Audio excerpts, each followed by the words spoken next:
back, listeners and viewers, to another week of education. The Teachers Talking Terror podcast, where myself, Mike, and myself, Courtney, are back with a dud. We are watching Resurrection this week. It was a shuffle movie, so we're gonna bring the roulette wheel for this one. But yeah, every once in a while, it happens. I mean, it's the horror genre. To think that every horror movie is a good horror movie is ridiculous. Yeah. But this one snuck through the cracks on us, and we watched it. And while there was, I won't say completely terrible. There was some positives to it. Yeah. But by and large, it was not really a memorable one. So, yeah. So, well, the biggest problem with this movie, in my opinion, is that it was made in the late 90s. Now, I know that doesn't mean much to you as a child of the mid-90s. I was going to say I was 3. But it's like once things started to move in a digital direction, and people started to get more comfortable with editing and things like that, that really showcased here. Just way too many stylized shots and edits that really just, I don't know, really took me out of the film quite a bit. We've got, and I was disappointed. I said at the end of last episode, I was really hoping that our detective would have like a fun Cajun accent the whole movie. He didn't. No. It didn't even really matter. No. So, yeah, we're in Chicago, and we've got a detective that nobody wants to work with. Which is crazy, considering that, like, he kind of just transferred. Yeah. He kind of just transferred to Chicago, and he's already like burnt through all of these partners. Yeah. But he's got one partner, Hollingsworth, Prudhomme. John Prudhomme was our detective, and they've been sent to investigate a murder, which it's Chicago, so shocking, I know. Yeah. But what's different is this was pretty brutal. There's a man whose arm has been sawed off. Yeah. And not only was it sawed off, but it's also gone. Yeah, and there's a message left behind. Yeah, that they didn't find right away. Right. Because the room's really dark, and then someone goes and whips the curtains open, and there it is written in blood. He is coming. Now, keep in mind, this movie's called Resurrection. So they're very heavy-handed with there's a giant cross shadow on the movie poster. It's called Resurrection. He is coming, written in lamb's blood. I wonder who they're talking about. Yeah. And so, yeah, we get just that, a lot of dialogue about this. Like, let's talk about it a while. Yeah.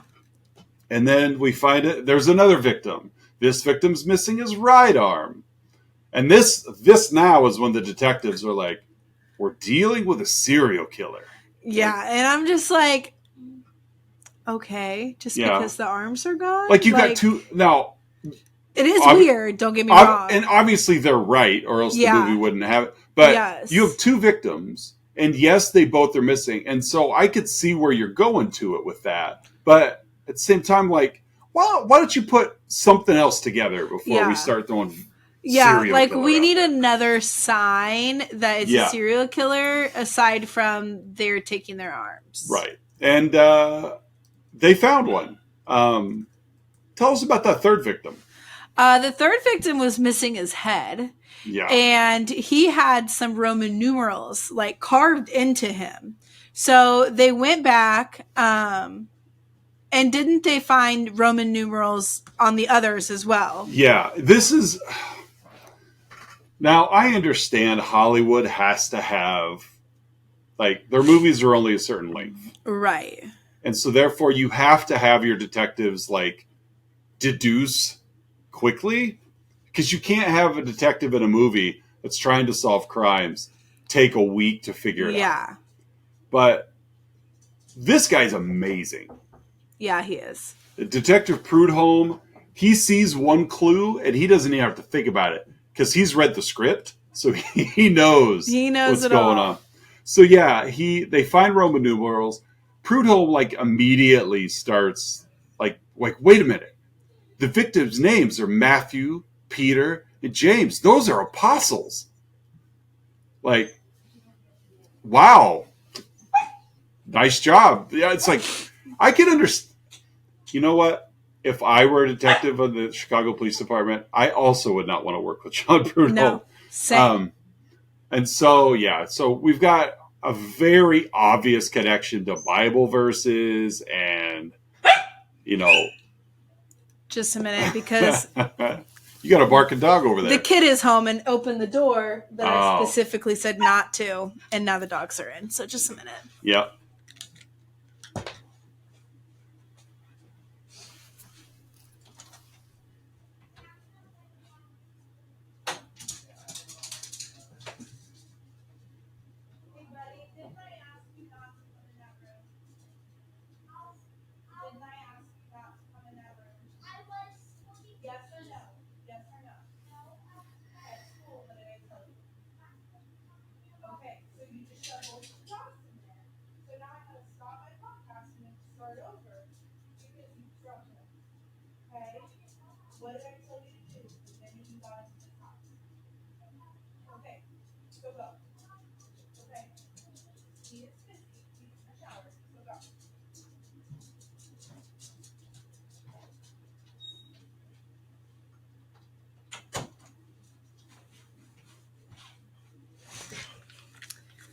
We had a gigantic talk because he wanted to stay with Janelle.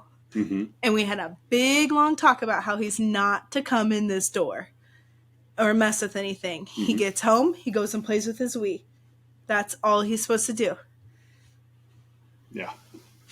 All right. Kids. Yeah.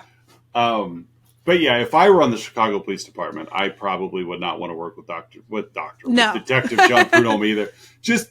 He just sucks all the fun out of it. Like, he's super serious and he's a super cop, and like there's no detecting, he just knows. Yeah.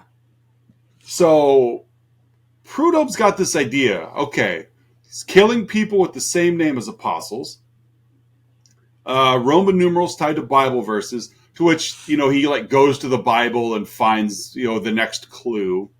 He's got, so he's like, wait a second. I bet, because we're like closing in on Easter. Yeah. He has this idea that I think the serial killer is stealing the body parts of his victims to reconstruct Jesus, the body of Christ, so he could be resurrected for Easter. Yeah. You know who I think suspect number one should be? Detective John Prudhomme. Yeah. He goes even more like, wow, all these victims are 33 years old, just like Jesus when they died. Yeah, it's just, I don't know. Just it's a big leap that he's taken. Very big leap. And so we get, this movie really wasn't very good. It wasn't. It didn't hold my attention very well. No, like, my wife kept nudging me to stay awake, and I was just like, it's okay. Yeah. Like, you can tell me how it ended. We get an FBI person showing up to give more insight into the killer's mind. But Prudhomme seems to have a good rap on things. Yeah. Yeah, he's fine because he and his partner are able to, with this info that they get, they already know the next move. Oh, of the killer, and they know the next victim. Yeah, yeah. So it's like, dang, we need some people like him. This is Chicago, by the way. Like, we mentioned that. Yeah. The city of Chicago. And somehow, in the madhouse of all this going on, like you said, they detected exactly who the next victim is going to be. Mm-hmm. In Chicago. Yeah. That in itself would take time. Not if you're Detective John Prudhomme. And so he and his partner head up. They go to that next target, and the killer actually gets a hold of Hollingsworth, the partner. Yeah. And tases him in the rain. Even that would hurt. Yeah. I mean, tasing would hurt anyway, but being electrocuted in the rain. Yeah. Yikes. And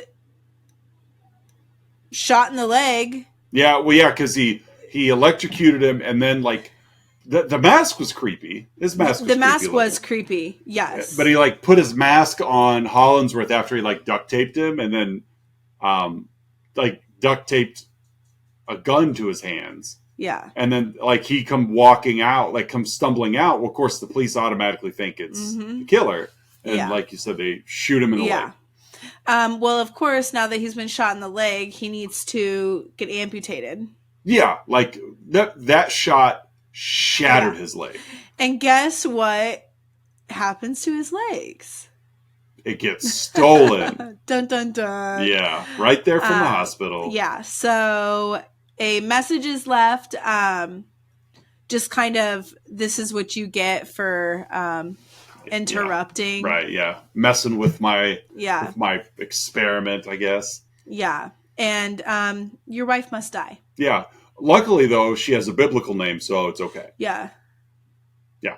So Prudhomme, he rushes home to save his wife because it's Chicago. You can get anywhere in Chicago in record time. Just 5 minutes. You just go. So he shows up and he finds a corpse, and of course he does his best to cry, but this actor's on a very limited range. Christopher Lambert finds out that we got introduced to the plot, a very thin plot line earlier, that the wife's sister's coming to visit, even though he didn't want her to because she stays too long. Well, guess what? Luckily, she was there already. It's her corpse that he finds. Woo! Like, thank goodness the sister-in-law's gone and not my wife. Yeah, 2 birds, 1 stone. Like, oh, my wife's still alive and the sister is no longer visiting. That's right. Yeah, Sarah's safe.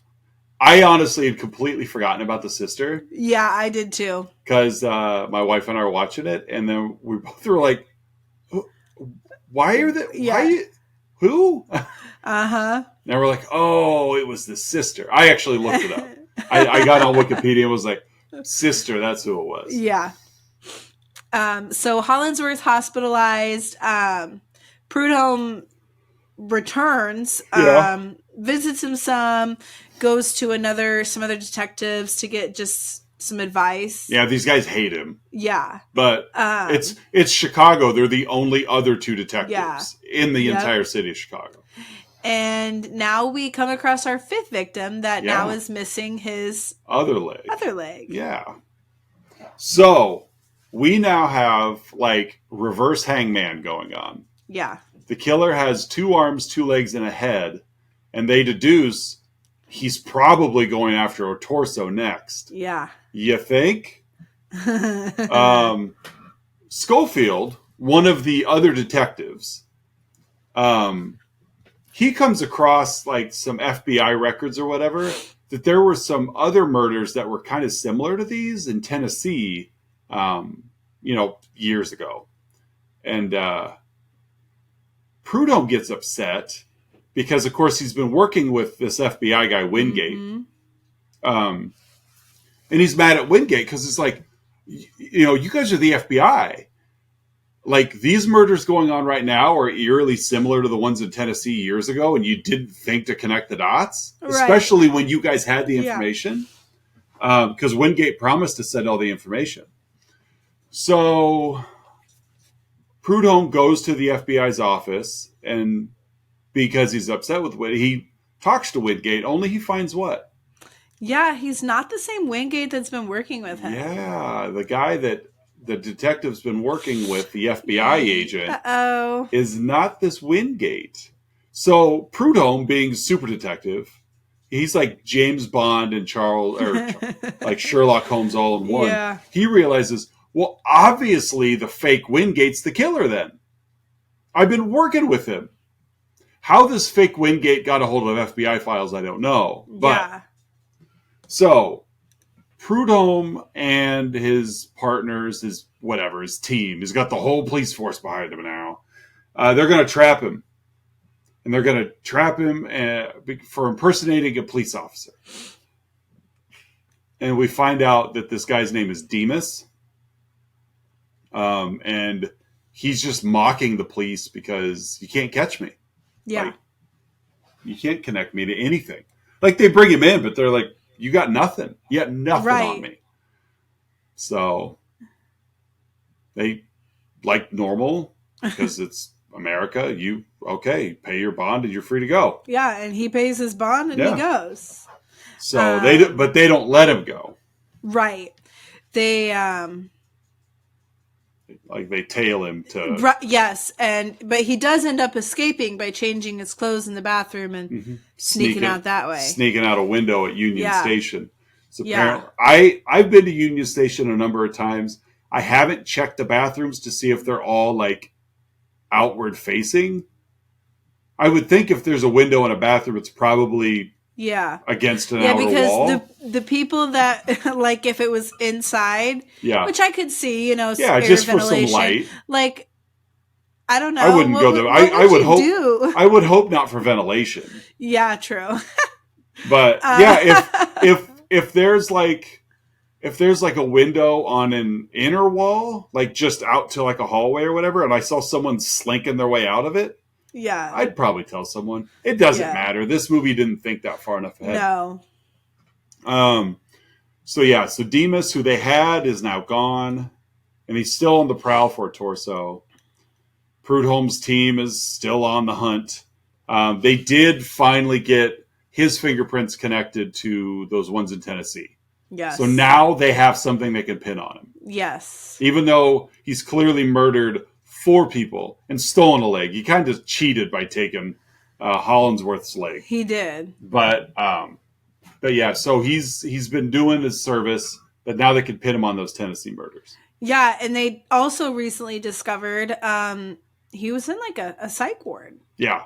For a while and just recently released. So Demas has got a lot of issues as he goes on and kills his 6th victim. Right. And shame on the psych ward.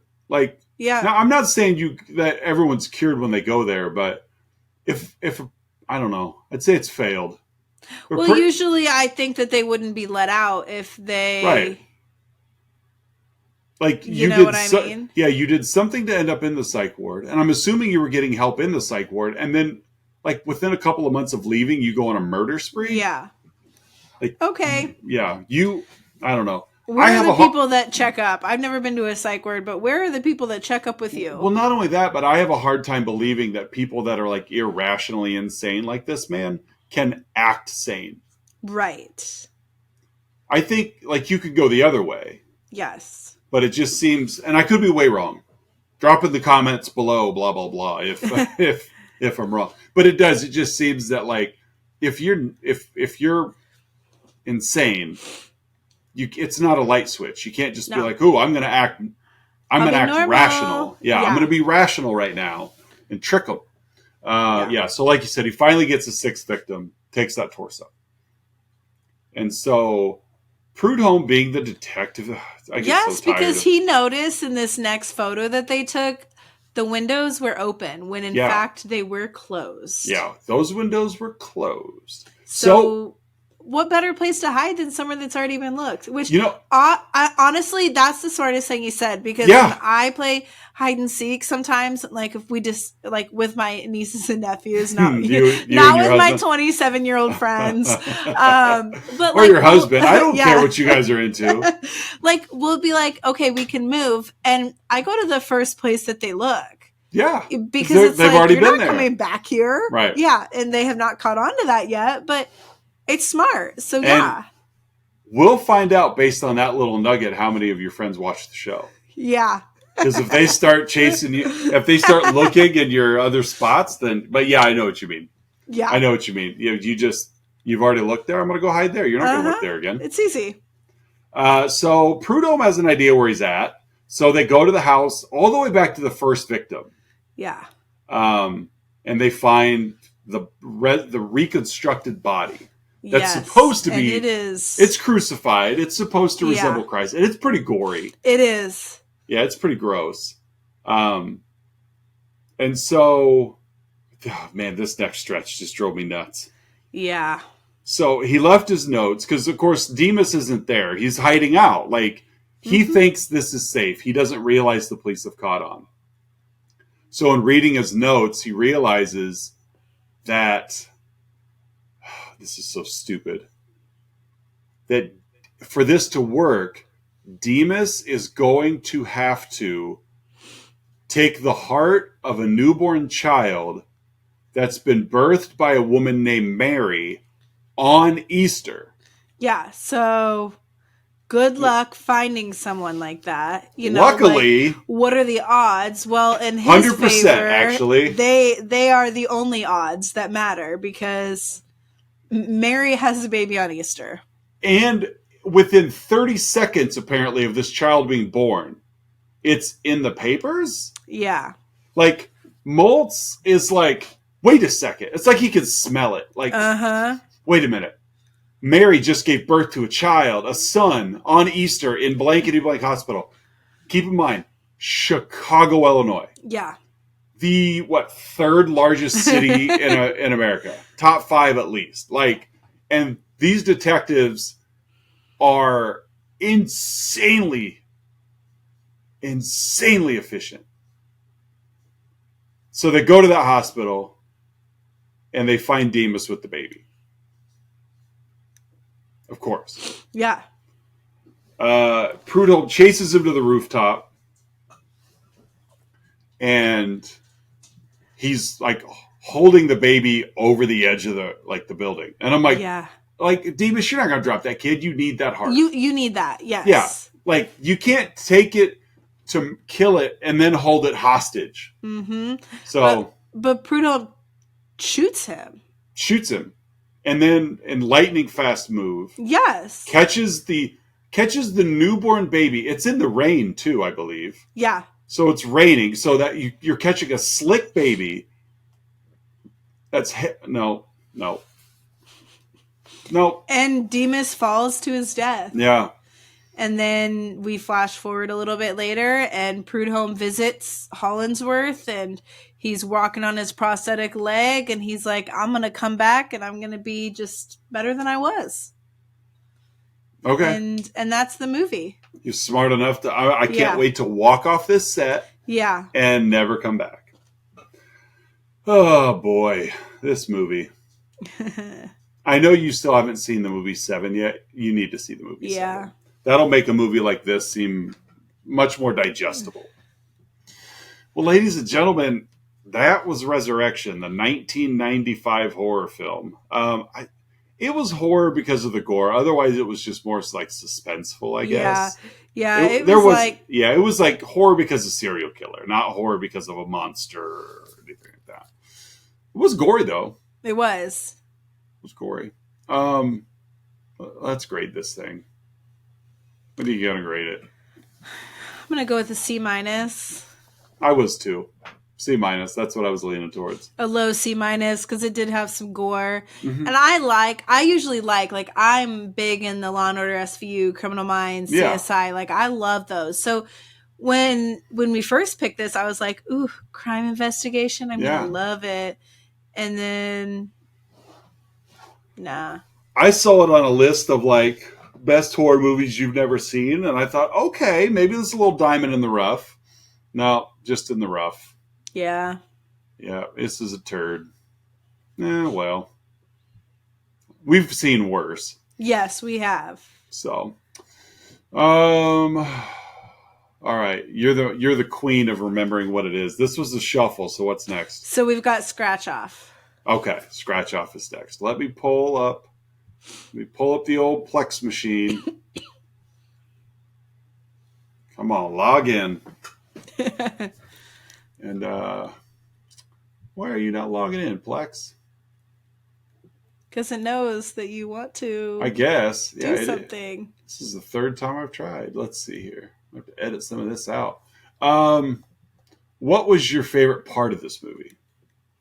Honestly, I liked when the killer had his mask on, mm-hmm. and they were like going through, was it the corpse? Like, it was almost like a meat locker where they were at or whatever. Yeah. Mm-hmm. I liked that part because that was the mask was spooky. It was. It was a creepy looking mask that they literally used like twice and then never come back to. Yeah. And that definitely could have made, in my opinion, made the movie better had Oh, we yeah. seen more of the mask.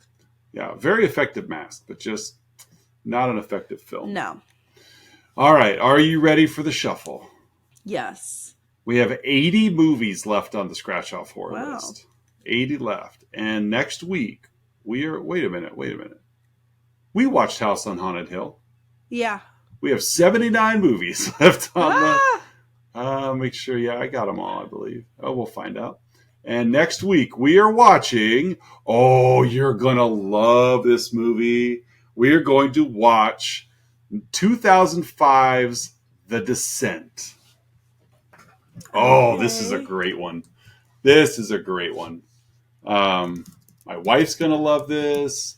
Yeah, Neil Marshall, 2005, pretty much all female cast.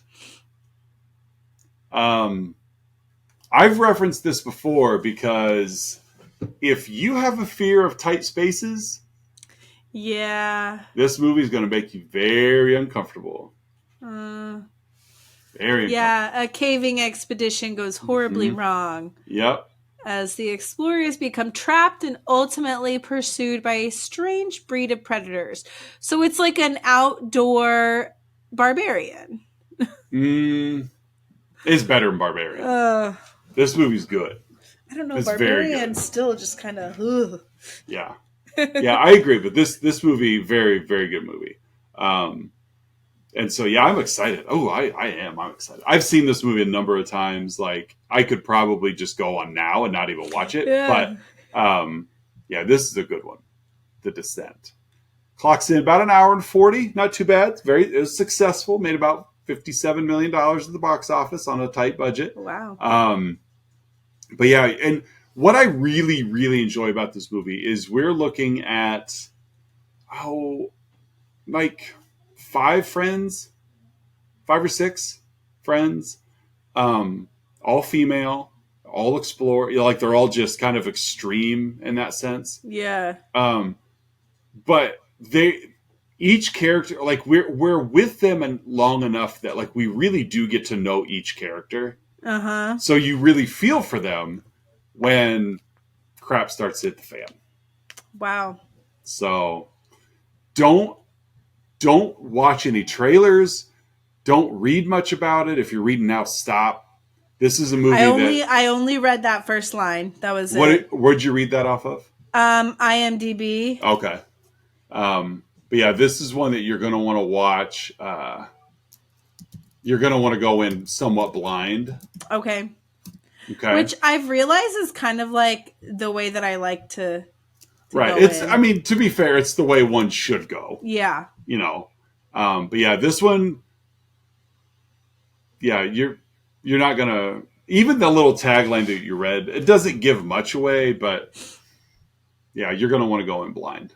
Good movie, though. Really good movie. So, you got anything else to share? Not that I can think of. It's getting nicer out there. It is. It's nice. Unseasonably warm considering we had like 6 snow days within 2 weeks. Right. That it's like, hey, how does 50 sound? Like, okay, that's great for early February. Yeah, except it's the part where I also don't like because I wear a coat to school in the mornings and then it's then you don't need it. Yep. I get you. So I need to invest in just like, which I mean, I've got this jacket, but I need to invest in a jacket. Yeah. To wear. I'm a hoodie guy, but I don't have to wear. I don't wear a coat to work. Yeah. So. All right. Well, that's another episode of Education covering Resurrection. Next week, much better episode as we are going to tackle The Descent. Oh, I'm excited. I am. When my wife gets home, I'm like, we're going to watch The Descent next. She's going to be like, ooh, I like that movie. So yeah, you're in for a good one for sure. Good. So social media wise, you guys can find us on Facebook, Instagram, and Twitter. We do have a Letterboxd account now. So if you'd like to give us a follow, still haven't had time to really jump in and do a whole lot with it. But we do have, if you're curious as to what we've covered, we do have a list going of the Deducation podcast episodes. That's all the movies we've watched, and not necessarily all the movies, not all our episodes, because those October episodes covered several. Yeah. But I've been adding them in the order that we've watched them. So, including Skinamarink, which you didn't watch, and I wished I didn't. But yeah, I was gonna say I just got a text that said, "Don't waste your time." Yeah, don't waste your time. Don't waste your time. So, well, if you don't have anything else, then we'll be back next week with The Descent. And check us out, social media, like, subscribe, follow, all that stuff that you're supposed to do. Tell your friends. We're getting some traction. Like I'm really starting to see our viewership numbers, especially on YouTube, kind of tick up a little bit, which is cool. And so hopefully we could keep kind of climbing that as it's been, we haven't had an episode. I guess it's been a little over a week. So Yeah. But yeah, Rosemary's Baby, 58 views. So Woo! Tales from the Dark Side got to 91. Wow. Yeah. So, all right, we will be back next week to cover The Descent. Thanks, guys. Bye.